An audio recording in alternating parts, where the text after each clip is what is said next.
ذاته وكمال صفاته المتقدس في نعوت الجبروت عن شوائب سوى سمات، والصلاة على نبيه المؤيد بسعة حججه ووازح بينات، وعلى آله الطيبين الطاهرين وأصحابه هداة طريق الحق وحماة. أما بعد، فأعوذ بالله من الشيطان الرجيم. بسم الله الرحمن الرحيم. ولا تقولوا لمن يقتل في سبيل الله أموات بل أحياء ولكن لا تشعرون. وقال تعالى في مقام آخر: أفحسبتم أنما خلقناكم عبثا وأنكم إلينا لا ترجعون، عليه الصلاة والسلام. وقال رسول الله صلى الله عليه وسلم: إن الدين عند الله الإسلام، أو كما قال عليه الصلاة والسلام. عزت مند محترم الله جل شانه مونږ تاسو ته یو کتاب را کړی دی چې هغې ته قرآن مجید ویلی کېږي، فرقان حمید ورته ویلی کېږي. هغه قرآن، هغه کتاب، هغه فرقان مونږ تاسو ته فرقان حمید دې ته ځکه ویلی کېږي چې د حق او د باطل ترمنځ فرق کوونکی دی، او د الله کتاب ورته ځکه ویلی کېږي چې دا د الله جل شانه کلام دی لیکلی شوی. مونږ تاسو ته د نبی علیه الصلاۃ والسلام په واسطه باندې او پیغمبر علیه الصلاۃ والسلام ته د جبرائیل علیه الصلاۃ والسلام په واسطه باندې را رسېدلی دی. دغه قرآن مونږ تاسو ته یو نوی ژوند راکوي، یو نوی زندگی راکوي، او یو فکر د آخرت راکوي چې هغه لاندې د قبر لاندې د قبر نه وتلو نه بعد باس بعد الموت ورته ویلی کېږي. د هغه باس بعد الموت زندگی مونږ تاسو ته راښیي چې زمونږ او ستاسو یو د ارضي ژوند دی، کوم چې مونږ او تاسو په دنیا کې تیرو. د چا 10 کاله ژوند دی، د چا 50 کاله ژوند دی، د چا 60 کاله ژوند دی، د چا 100 کاله ژوند دی. دا چاته نه ده معلومه چې زه به کله مرمه. پلار به مخکې کېږي، زوی به مخکې کېږي، نوسې به مخکې کېږي، هېڅ چاته نه ده معلوم. لیکن په دې باندې مونږ او تاسو فکر، په دې باندې مونږ او تاسو سوچ نه دی کړی. دومره خو مونږ او تاسو په دې خپلو سترګو باندې ګورو، کله انسان مړ شي دغلته قبر کې دفن کړو. د قبر موضوع 13 هفته پوره تیره شوې ده چې قبر څه ته ویلی کېږي او د قبر حالات څه دي په انسان باندې، او کم انسان دپاره دا قبر جنت ګرځي او کم دپاره جهنم ګرځي. یو د قبر نه بعد وتلو والا چې انسان د قبر نه بعد باس بعد الموت د د آخرت ژوند چې د حشر میدان ته روان شي، دی د خپل رب سره ملاقات کوي، د خپل الله سره ملاویږي، او بما قدمت ایدیهم، کم اعمال چې د خپل بدن نه مخکې لیږلي دي ځان ته، کم اعمال چې د په خپلو لاسونو باندې کړي دي هغه مخکې تللی دي کې کړي دي هغه د رب سره پرتې دي. هغه رجسټرې به مو تا ته کولاویږي: فقرأ کتابک کفا بنفسک اليوم علیک حسیبا. رب به تا ته وایي بنده د خپل عملنامه دې په خپله باندې اولوله. بیا تا که په 80 کاله ژوند کې، په 100 کاله ژوند کې، په 50 او 60 او 50 کاله ژوند کې که تا صحیح اعمال کړي وي او فکر د آخرت درته په دنیا کې راغلی وي چې یقینا زما یو بل ژوند هم شته دی، زما د دې رب سره ملاقات هم شته دی، او دغه کم کتاب الله جل شانه مونږ او تاسو ته راکړی دی، دغه کم قرآن الله مونږ او تاسو ته راکړی دی، په دغه کې د لږ غور او فکر کړي، لږ د علماو سره د ناسته کړي، د اهل حق علماو نه دې اورېدلي چې رب کریم بیا مونږ او تاسو ته څه فرمایي، چې رب زمونږ او ستاسو نه د قرآن کې څه مطالبه کوي، د دغه بل ژوند متعلق الله څه فرمایي، د چا دپاره په دې بل ژوند کې سهولت دی، د چا دپاره په دې بل ژوند کې چې کوم دی راحت او آرام دی، د چا دپاره په دې بل ژوند کې نعمتونه دي، او د چا دپاره په دې بل ژوند کې عذابونه او مشکلات دي. الله دې ټولو سره اوس دغه مشکلات هم شته دی د قبر نه لاندې د دې ځمکې نه لاندې د حشر په میدان کې څوک به په سرو سترګو باندې جاړي ځکه خو رب فرمایي یوم تبیض وجوههم وتسود وجوههم بعضې هغه خلک چې په خړ مخ باندې په تور مخ باندې به راپاسي د حشر میدان ته به حاضر شي بعضې هغه خلک چې په سپین مخ باندې راپاسي نو مخ به د 14 سپوږمۍ غونته کې پړه کېږي دی به د حشر میدان ته حاضر شي د ده د سجدو او دغسې د منځ اندامونو ځای نه هغه به پړه کېږي ځلیږي به دی به د حشر میدان ته حاضر شي رب سره به خپله مکالمه کوي رب به د ده نه چې کوم دی تپوس کوي دی به رب ته جواب ورکوي یا د رب فرشتې به د ده نه تپوس کوي دی به هغه ته جواب ورکوي هغه انسان که په دغه زندګۍ کې کامیاب شو د ده دا ژوند هم د کامیابۍ تیر شوی دی هغه ژوند هم د کامیابۍ دی که یو انسان دا ژوند د کامیابۍ نه دی تیر کړی د ناکامۍ تیر کړی دی اگر که د ده په ذهن کې هر څومره بینک بیلنس د ده سره دی اگر که د ده په دماغو کې هر څومره مال د ده سره دی اگر که دی په دنیا کې د ټول نلوي تاجر دی اگر که دی په دنیا کې د ټول نلوي سیاستدان دی اگر که په دنیا کې دی د یو ملک نه د 10 ملکونو بادشاه تیر شوی دی اگر که دی په دې ملک کې په دې دنیا کې د ده دپاره هر څه موجود وو د ده محلات هم وو د ده باغونه هم وو د ده بینک بیلنس هم وو د ده چې کوم دی نور هر څه موجود وو لیکن لاندې ژوند د ځان له نه دی جوړ کړی بیا په دغه بینک بیلنس باندې بیا په دغه مال باندې بیا په دغه عہدو باندې بیا په دغه باچاحت او په دغه حکومت باندې او بیا په دغه د دې ځای په د سردارۍ باندې بیا تا ته هلته کې خلاصي نشته دی ستا دپاره خلاصي په دغه عباداتو باندې دی ستا دپاره د آخرت د ژوند خلاصي هغه قرآن بیان کړی دی تا دپاره فکر د آخرت هغه قرآن در کړی دی چې تا دپاره څه پکار دی ځکه خو رب فرمایي که نه چې آیا ما تاسو ابس راستولی وانکم الینا لا ترجعون بیا به ما ته نه واپس کیږئ مونږ او تاسو زندگی تیره کو ژوند تیر کو 80 اویا 80 کالو ته ورسو دا فکر زما ذهن ته را نشي چې زه رب دې دنیا ته څه له راستولی ما کله شپه شي کله ورځ شي وړوکی وي نوجوان شي واده وشي اولاد پیدا شي د دنیا نه رخصت شي دا کم ژوند دی دلته دی کوي څه دی رب راستولی سره دی کم شیزله چې رب راستولی رب وایي ما راضي که په دنیا کې نن ووري نن رب د تا سره جوړه کوي تا سره صلح کوي قسم دی سبا د آخرت په میدان باندې به د سترګو نه به د اوښکې ختم شي د سترګو نه به د وینې روانې شي وینې به ختم شي روایاتو کې راځي هغه زغوې به روانې شي بیا به رب د تا سره صلح نه کوي نن خو در سره صلح کوي نن درته تیار دی نن په یو توبه باندې په 2 اوښکو باندې رب ستا د 80 او 1 کالو ګناهونه معاف کوي نن رب تا سره صلح ته تیار دی خو نن بنده نه دی تیار کاش ځان ته د رب بندم ویم ځان ته د محمد رسول الله صلی الله علیه وسلم امتیم ویم او ځان ته مزګزارم ویم خو دې ته نیم تیار چې نن د رب سره چې کوم دی صلح وکړو نن د رب سره جوړ وکړو رب دې دنیا ته راستولی د خپل صلح او د خپل جوړې دپاره یو رب راستولی دې دپاره یو چې د آخرت ژوند هغه کامیاب کړي د دې دنیا مثال د امتحان د حال دی کله چې دا نوجوانان پرچې ورکوي نو د امتحان حال ته چې دننه کېږي یو پرچه بورډ ورسره وي پرچه کلک پرچه بورډ ورته وي دغه یو ورسره وي نور ورسره بالپین او دغه شی نه پرېږدي یو شی ورسره نه پرېږدي کله چې د امتحان حال ته دننه شي دی خالی ذهن وي یا په ډک ذهن باندې راغلی یې تیاری کړې وي دغه پیپر ته یې تیاری نه وي کړې کله چې تیاری نه کړي دی ناستې ګوري سوچ کوي بس څه چا کوېسټن پیپر کې راغلی هغه دی لیکي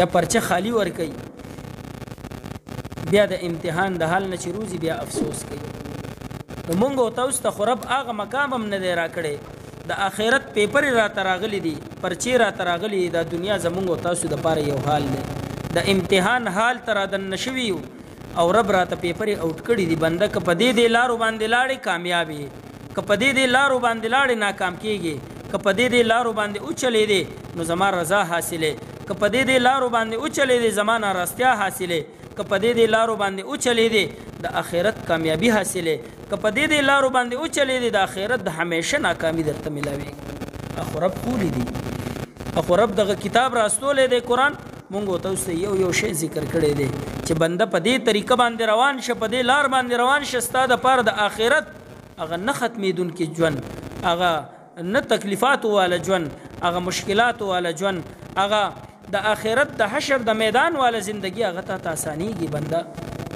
بنده نن سوچ نه کوي، بنده دنیا لیدلې ده، د دنیا په فکر کې دی، د ځان نه ځکه خو پیغمبر وي د ځان نه اوچت مقام بینک بیلنس والا ته مه ګوره، ځکه چې ستا د دنیا هرس او د دنیا لالچ زیات نشي. د ځان نه کم ته وګوره چې د رب د شکر ادا درته راشي، چې د رب شکر ادا کې. د ځان نه کم ته وګوره په مال کې، په صحت کې ځان نه کم ته وګوره، په بیماری کې ځان نه زیات ته وګوره چې د رب شکر ادا کې.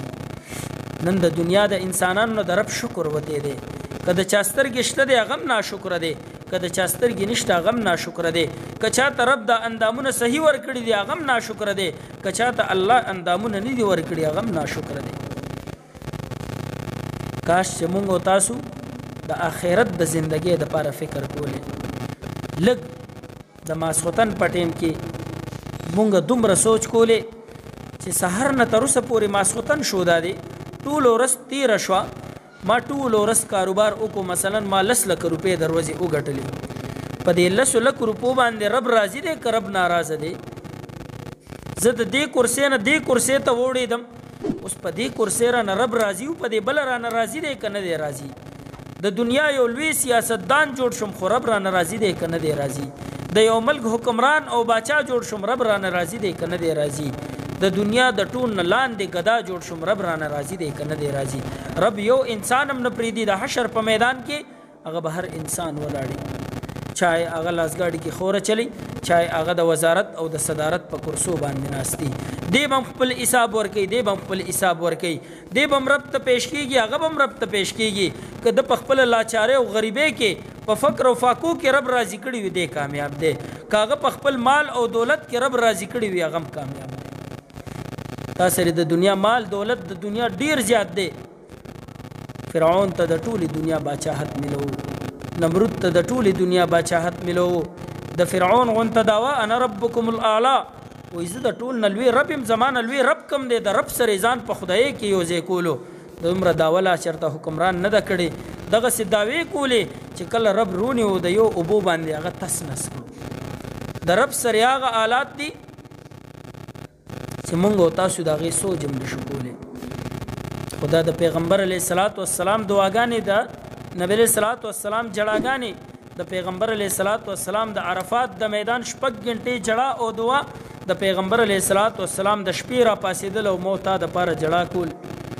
لږ فکر وکړه، ستا د پاره د آخرت فکر کړی، ستا د پاره د دنیا طریقې هم ښودلې دي، تا ته د دنیا ژوند هم ښودلی دی او په هغې باندې د آخرت فکر کامیابولو والا ژوند هم درته ښودلی دی چې په دې باندې ستا د آخرت ژوند کامیابیږي، په دې باندې ستا د آخرت ژوند ناکامه کېږي.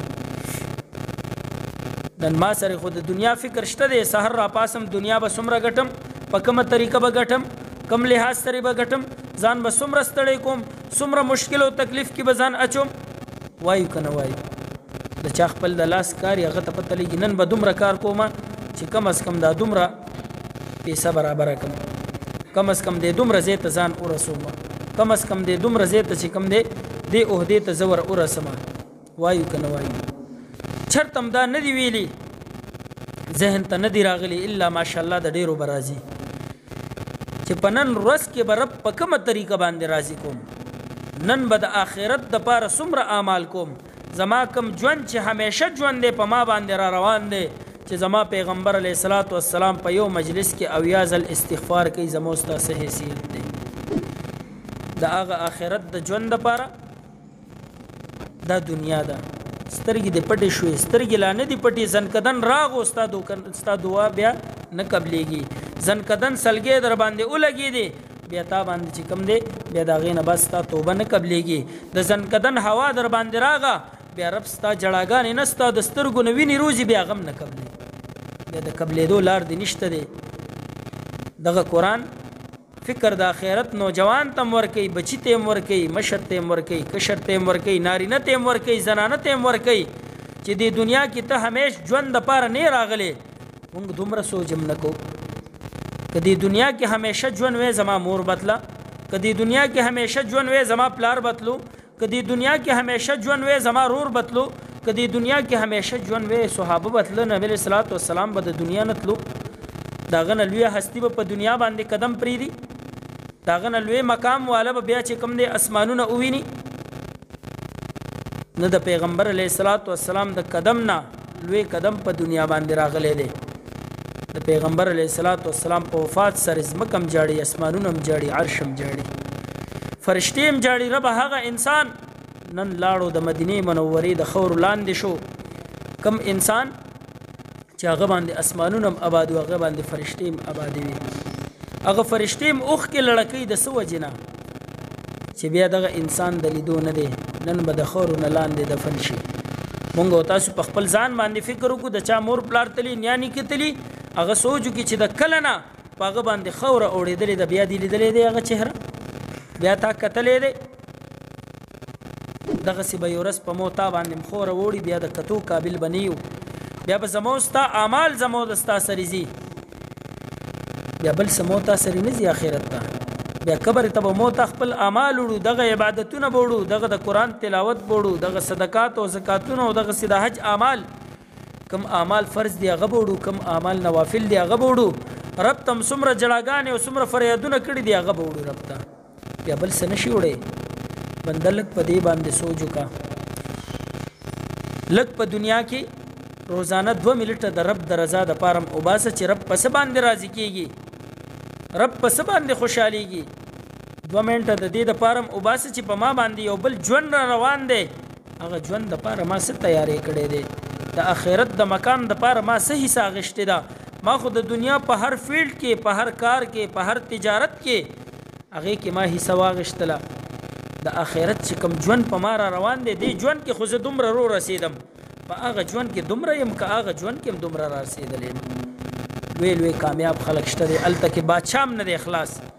بادشاه به وایي چې ربه ما ته دې بادشاهي را کړې وه، زه خو د دغه فکر نه خالي ذهن وم. سلیمان علیه السلام به ورته الله راولي، داود علیه السلام به ورته الله راولي، رب ورته بادشاهتونه هم ورکړي وو. هغه بادشاهت چې نن سبا نه، د هغه نه بعد تر اوسه پورې چاته نه دی ملو شوی. اسماعیل علیه السلام به ورته راولي. نو بادشاه هم انکار نشي کولی چې زه د یو ملک وزیر اعظم یم، ځکه چې کوم دی ما ته د عباداتو وخت نه دی ملو شوی.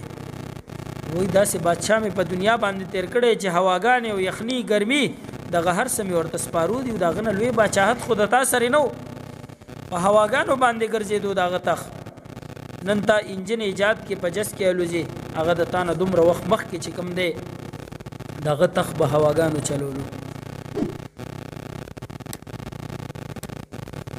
او که د ټول نه لوی بیمار راشي چې زه په مرض کې مبتلا وم، ایوب علیه السلام به ورته الله را پاسي. رب سره د ټولو دغه شته مثل شته دی. د رب په بارګار کې به د اعمالو په مطابق باندې خلاصېږو، د اعمالو نه علاوه نه خلاصېدل نشته دی. دغلته بیا ستا اولاد هم په کار نه راځي، دغلته بیا ستا نور کردار هم په کار نه راځي، صرف هغه اولاد دې په کار راځي چې تا نیکو اعمالو ته سپارو دي وي. تا د هغه نه عالم جوړ کړي، تا د هغه نه حافظ جوړ کړي، هغه هم باقاعده په هغې پاتې شوي وي او په هغې باندې عمل کړي وي. حافظ چې دا 10 کسان ځان سره د جهنم والا جنت ته بوځي، هغه هم هغه حافظ چې واقعي په هغې باندې عمل هم کړي، د هغې په کردار باندې هم روان وي. بې عمله حافظ به هم ځان سره 10 کسان جنت ته نه بوځي. چې عمل نه وي، حفظ یې وکړو، هلته ګیره الټو خوري، له هلته کې ګرځي، هماغه اعمال کوي کوم چې عام نوجوان کوي. د ده دپاره هم د شفاعت کړی ماته شوه، ځکه د رب کتاب یادول اسان دي، د رب کتاب د حفاظت کول دا بیا ګران دي. د رب کتاب خو به ته یاد کړې، د هغې حفاظت ټول نه لوی هغه محفوظ ساتل، د هغې حلال حلال ګڼل، د هغې حرام حرام ګڼل. نو زمونږ او ستاسو دپاره مونږ او تاسو ته پرچې میلو شوي دي، رجسټر یې راته میلو شوي دي، لیکل هم مطالعه بل څوک کوي، کرامن کاتبین راله لیکل کوي. دا هم څوک نشي ویلی چې رب ماله خو لیکل نه راتله، ما سره رجسټر یې ډکې کړې. رب به درته تا چا نه اورېدلي چې دې سیټ ته د کومه فرشته ناسته د هغه د نیکیانې لیکي، دې سیټ ته کومه ناسته د هغه د بدیانې لیکي، د هغې هم درته ډیپټي بدلېږي را بدلېږي، مازدیګر او سحر د هغې ډیپټي بدلېږي درته. ته مې د لیکلو نه هم فارغه کړې وې. که چېرته دا د نورو امتونو مثال وګورئ، کله به یو امت کې د چا نه ګناه وشوه، د هغه په تندي به هم لیکلی شي، د کور په دروازه به هم لیکلی شي. د دې انسان نه دغه ګناه شوې ده، تر کومه پورې د هغې ازاله پیغمبر په کومه طریقه ښودلې وه، هغه به یې نه وه کړې، تر هغه وخته به د مخ نه د تندي نه به هم نه تله او تر هغه وخت به د کور د پردې نه هم نه تله. د نورو امتونو مثال په بدن باندې په کپړو ګندګي ولګي هغه به یې کټ کوله. مو تا طرف څومره دین آسان کړی دی. د دین او د شریعت نه د آخرت د فکر نه آسان شی نشته دی. د دنیا کار هم کوه الله الله هم کوه، دا د آخرت فکر دی. د دنیا کاروبار هم کوه الله الله هم کوه، د دنیا تجارت هم کوه او رب هم یادوه، د دنیا اعمال هم کوه او راځه چې کله د مونځ ټیم شي رب لم 11 منټه ورکوه. موتا ته خو رب 9 غنټې راکې، په نن ورځ کې 9 غنټې دي. د شپږ نیمو نه تر 1 نیمو پورې 9 غنټې رب موتا پریښي. خپلو اعمالو ته وجعلنا النهار معاشا، زه ځان له معاش وګټه. خو کله چې 9 غنټې پوره کېږي د رب د طرف نه اعلان وشي، مؤذن اذان وکړي، بنده 11 منټو له رب له راشه. موتا ته شرم نه راځي چې 9 غنټې ما د دنیا اعمال وکړه. کم رب چې دغه اندامونه جوړ کړي او دغه جسم جوړ کړي او د ازوت یې تیار کړي، د هغه رب د طرف نه ماته 9 غنټې ټیم ملو شو. رب 9 غنټو نه بعد صرف 10 منټه غواړي، زه ورته 10 منټه هم رب ته نه ورکوم. رب به خفه کېږي که خوشحالېږي به؟ رب به ناراضه کېږي نه په دې باندې. د 1 نیمې نه تر پو باندې 4 پورې بیا تا ته ټیم درکوي. لاړ شه خپل رزق وګټه، خپل د دنیا اعمال وکړه، بیا تا ته اعلان وشي اذان وشي راشه لږ 11 منټو له رب ته راشه. بار بار زه وایم 24 غنټو کې زه ورته رب ته 1 غنټه هم نشو ورکولی. نن سبا دومره لوی نافرمانه یو. قسم دی نن زنا نافرمانی ښکاري، شراب نافرمانی ښکاري، دروغ به نافرمانی ښکاري، غیبت به هم نافرمانی ښکاري. دغه چې کوم دی نور غلط اعمال هغه به موتا ته نافرمانی ښکاري. د چا سره ظلم کول هغه نافرمانی ښکاري چې د رب نافرمانی ده. نن که د رب نافرمانی نه ښکاري چې د ټول نه لویه نافرمانی ده، د الله په کتاب کې هغه منځ نه کول دی. زمو ستا پروام نه وي، خپل دکان کې ناست یم، ته خپل تجارت کې، بل خپل ګاډی چلی، بل خپل دفتر کې ناست دی، پروام نشته دی چې د اندامونه دا جسم دا رب راته دا کم جسم را کړی دی، دا کم اندامونه را کړی دي، په دې باندې دا زه کم رزق ګټمه، په دې باندې کم کردار سره زه سجدې ولګوه. د ماسپښین منځ له راشه، د سحر منځ نه تر ماسپښینه تا ته ټیم دی. خپل رزق ګټې لګیا، په هغې کې د حلال او د حرامو خیال وساته، په هغې کې د دروغ او د رښتیا خیال وساته، په هغې کې د دوکې او د مسلمان د دوکهوالي خیال وساته. دغه حلال رزق هم پیسه ځان ته ګټې، په 1 روپۍ ګټلو درته رب نیکي لیکي. دا درته پته شته دی؟ 1 روپۍ ګټلو باندې درته رب نیکي لیکي لګیا دی. دا ټیلران راته ډېر مخې ته ناست دي، دې مثال به ورکړم. دې خو لګیا وي دا ګیندې کوي په کپړو باندې. نو زما غالبه یقین دی چې د دې یو ګیندې چې دې د الله ذکر کوي لګیا دی ورسره، او دې په دې لمن باندې ګیندم وایي، نو په دې لمن کې به څومره ټکونه راغلي. نو غالب یقین مې دا دی چې رب ورته په یو ټک باندې یو نیکي ورکوي، یو ګناه معاف کوي، یو درجه بلندوي. خو کله دې د حرام او د حلالو خیال خو ساتي که نه، د بل مسلمان د دوکه کولو نه خو ځان بچ کړي که نه. دغسې ډېر کارونه لګیا دی. زمیندار لګیا دی، خپل پټي کې لګیا دی، یا چې کوم دی مزدور لګیا دی، بنیادونه کني. دته رب د د خاورې په یو ذره باندې اجر ورکي.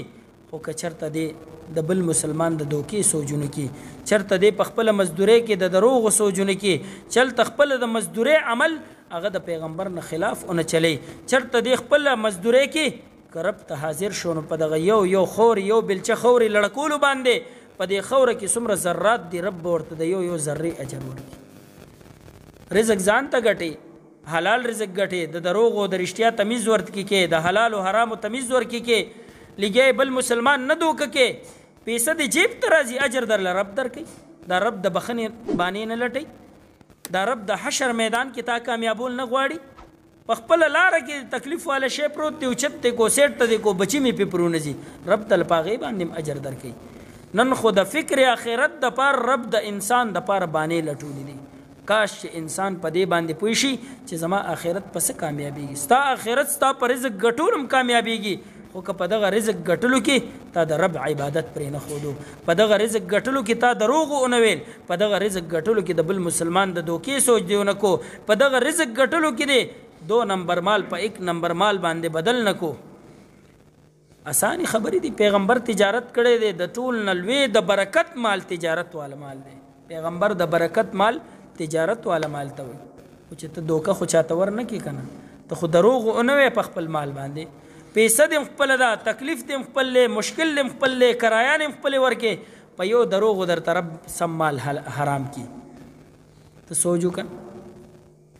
الله دې مونږ او تاسو ته د حلالو توفیق راکړي، او الله دې زمونږ او ستاسو ټول څومره فیلډونه دي، کاغه د تجارت دی او کاغه د دکاندارۍ دی او کاغه نور فیلډونه دي، څومره چې مونږ او تاسو د رزق ګټلو هغه لارې دي، الله دې هر انسان ته د حلالو سوچ ورکړي، د بل مسلمان د دوکې نه دې رب مونږ وساتي.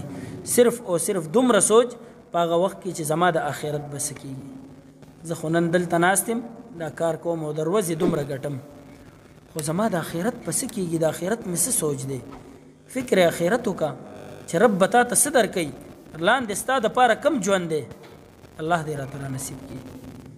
سنت وکړي.